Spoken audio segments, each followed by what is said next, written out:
जत तालुक्याच्या दुष्काळी तालुक्याच्या यादीमध्ये समावेश न झाल्यानं जतमधील नागरिक आक्रमक झालेले आहेत। जतच्या तहसीलदार यांची गाडी फोडण्यात आली आहे। प्रहार संघटनेचे तालुका अध्यक्ष सुनील बागडे यांची गाडी फोडण्यात आली आहे। राज्य सरकारनं जाहीर केलेल्या दुष्काळी तालुक्याच्या यादीमध्ये जिल्ह्यातील खानापूर, मिरज, शिराळा, कडेगाव ह्या तालुक्यांचा समावेश आहे।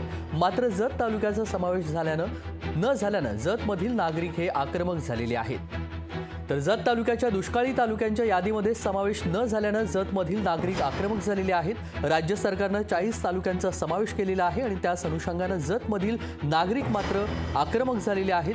तालुक्याच्या यादीमध्ये समावेश न झाल्यानं जतमधील नागरिक आक्रमक झालेले आहेत। आणि या सगळ्या संदर्भात सविस्तर माहिती जाणून घेऊया। संजय देसाई आमचे प्रतिनिधी जोडले गेले आहेत। संजय, जत तालुक्याच्या दुष्काळी तालुक्यांच्या यादीमध्ये समावेश न झाल्यानं जतमधील नागरिक आक्रमक झालेली आहे, काही तोडफोड झालेली आहेत। या क्षणांचे काय अपडेट कळतायत?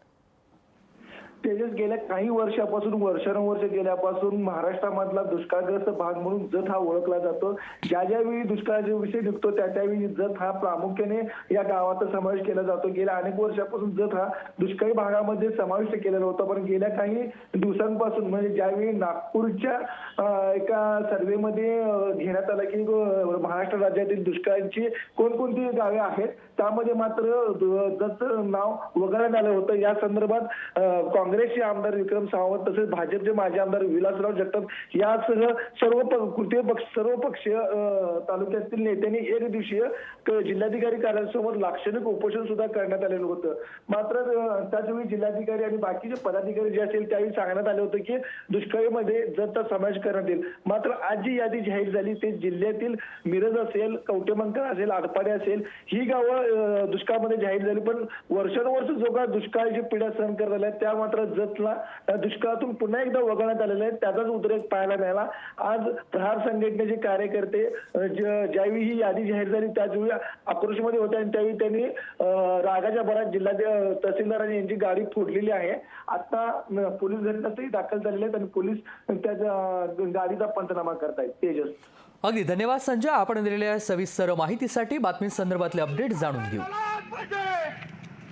जाहीर करा जत तालुका दुष्काळ जाहीर करा जत तालुका दुष्काळ जाहीर करा। जाहीर करा जत तालुका दुष्काळ जाहीर करा।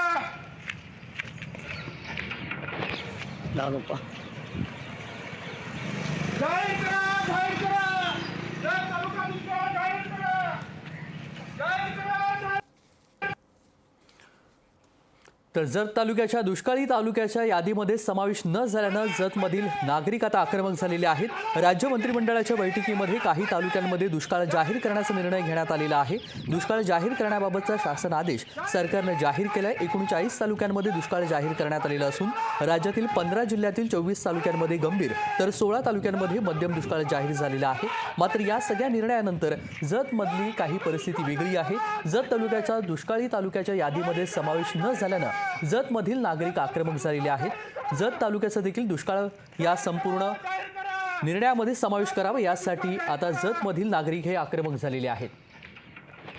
आणि या सगळ्या संदर्भात सविस्तर प्रतिक्रिया जाणून घेऊया। सदभाऊ खोत आपल्यासोबत जोडले गेलेले आहेत। सदभाऊ, आपण पाहतोय की राज्य मंत्रिमंडळानं बैठकीमध्ये हा निर्णय घेतलेला आहे। 40 तालुक्यांमध्ये दुष्काळ जाहीर करण्यात आलेला आहे।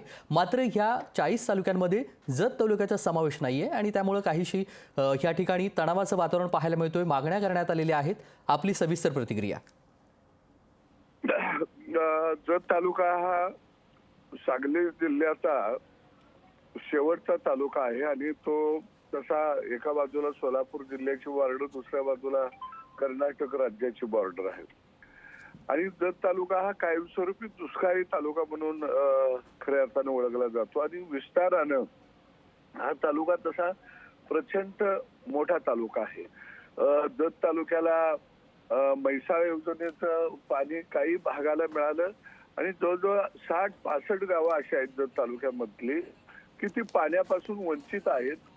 तिथं म्हैसाळ योजनेचं सुद्धा पाणी त्या भागामध्ये परिसरामध्ये गेलेलं नाहीये आणि त्यामुळे तिथल्या जनतेची सातत्यानं मागणी आहे की एक तर आम्हाला म्हैसाळ योजनेचं पाणी द्या, अन्यथा कर्नाटक मधून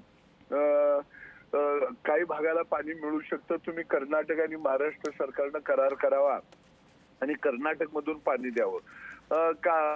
मागच्या काही काळामध्ये अनेक आंदोलन उभा राहिली आणि त्यावेळी सुद्धा त्या तालुक्यातल्या जनतेनं मागणी केलेली होती, तुम्ही जर आम्हाला शेतीला पाणी देणार नसाल, पिण्याला पाणी देणार नसाल तर आम्हाला कर्नाटकात जाऊन दे. यही मागणी जत तालुक्यातल्या जनतेनं निश्चितपणानं अनेक वर्ष झाली ते करत आलेले करत होते. आणि म्हणून मला वाटतं की जिल्हा अधिकारी यांनी याच्यामध्ये तातडीनं लक्ष घालावं आणि ज्या भागामध्ये म्हैसाळ योजनेचं पाणी जात नाही, जी गावं कायमस्वरूपी पाण्यापासून वंचित आहेत, अशा गावांचा अशा परिसराचा खऱ्या अर्थानं पहिल्या टप्प्यामध्ये दुष्काळाच्या यादीमध्ये समावेश करणं अत्यंत गरजेचं आहे. आणि मला वाटतं की सरकार जिल्हाधिकारी यांचा रिपोर्ट आल्यानंतर त्यावर निश्चितपणाने विचार करेल आणि करावा अशी मी एक शेतकरी नेता म्हणून अपेक्षा व्यक्त करतो. अगदी, पण तालुक्यांमध्ये जून ते सप्टेंबर या कालावधीत पर्जन्याची तूट, उपलब्ध नसलेल्या भूजलाची कमतरता असताना देखील जत तालुक्याचा समावेश झालेला नाहीये. मात्र जत तालुक्यासाठी आपली काय मागणी राहील आणि या सगळ्या संदर्भात काही विचारविनिमय होऊ शकतो का? निश्चितपणानं आपण हा मुद्दा चांगला चर्चेला आणला, पुढे आणला.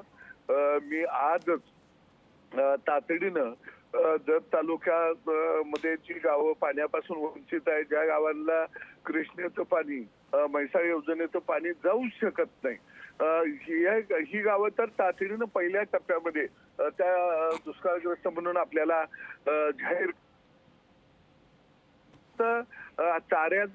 चाऱ्याच्याही समस्या आता निर्माण झालेल्याच आहेत. त्यामुळं जनावरांच्या चाऱ्याचा पाण्याचा प्रश्न निर्माण होणार आहे. पिण्याच्या पाण्याचा प्रश्न त्या ठिकाणी मोठ्या प्रमाणामध्ये निर्माण होऊ शकतो. पाण्याची जमिनीतली पातळी प्रचंड खाली गेलेली आहे. काही थोडी हातात तशी असणारी जी पिकं आहेत, विशेषतः त्या परिसरामध्ये काही भागामध्ये मोठ्या प्रमाणामध्ये द्राक्ष बागा सुद्धा उभा आहेत, डाळिंबाच्या बागा उभा आहेत आणि आपल्याला त्या दृष्टीनं सरकारला पावलं निश्चितपणाने उचलावी लागतील. अगदी, त्यामुळे सरकारला पावलं उचलावी लागतील. धन्यवाद आपण दिलेल्या सविस्तर प्रतिक्रियेसाठी. तर जत तालुक्याचा दुष्काळी तालुक्याच्या यादीमध्ये समावेश न झाल्यानं जतमधील हे नागरिक आता आक्रमक झालेले आहेत.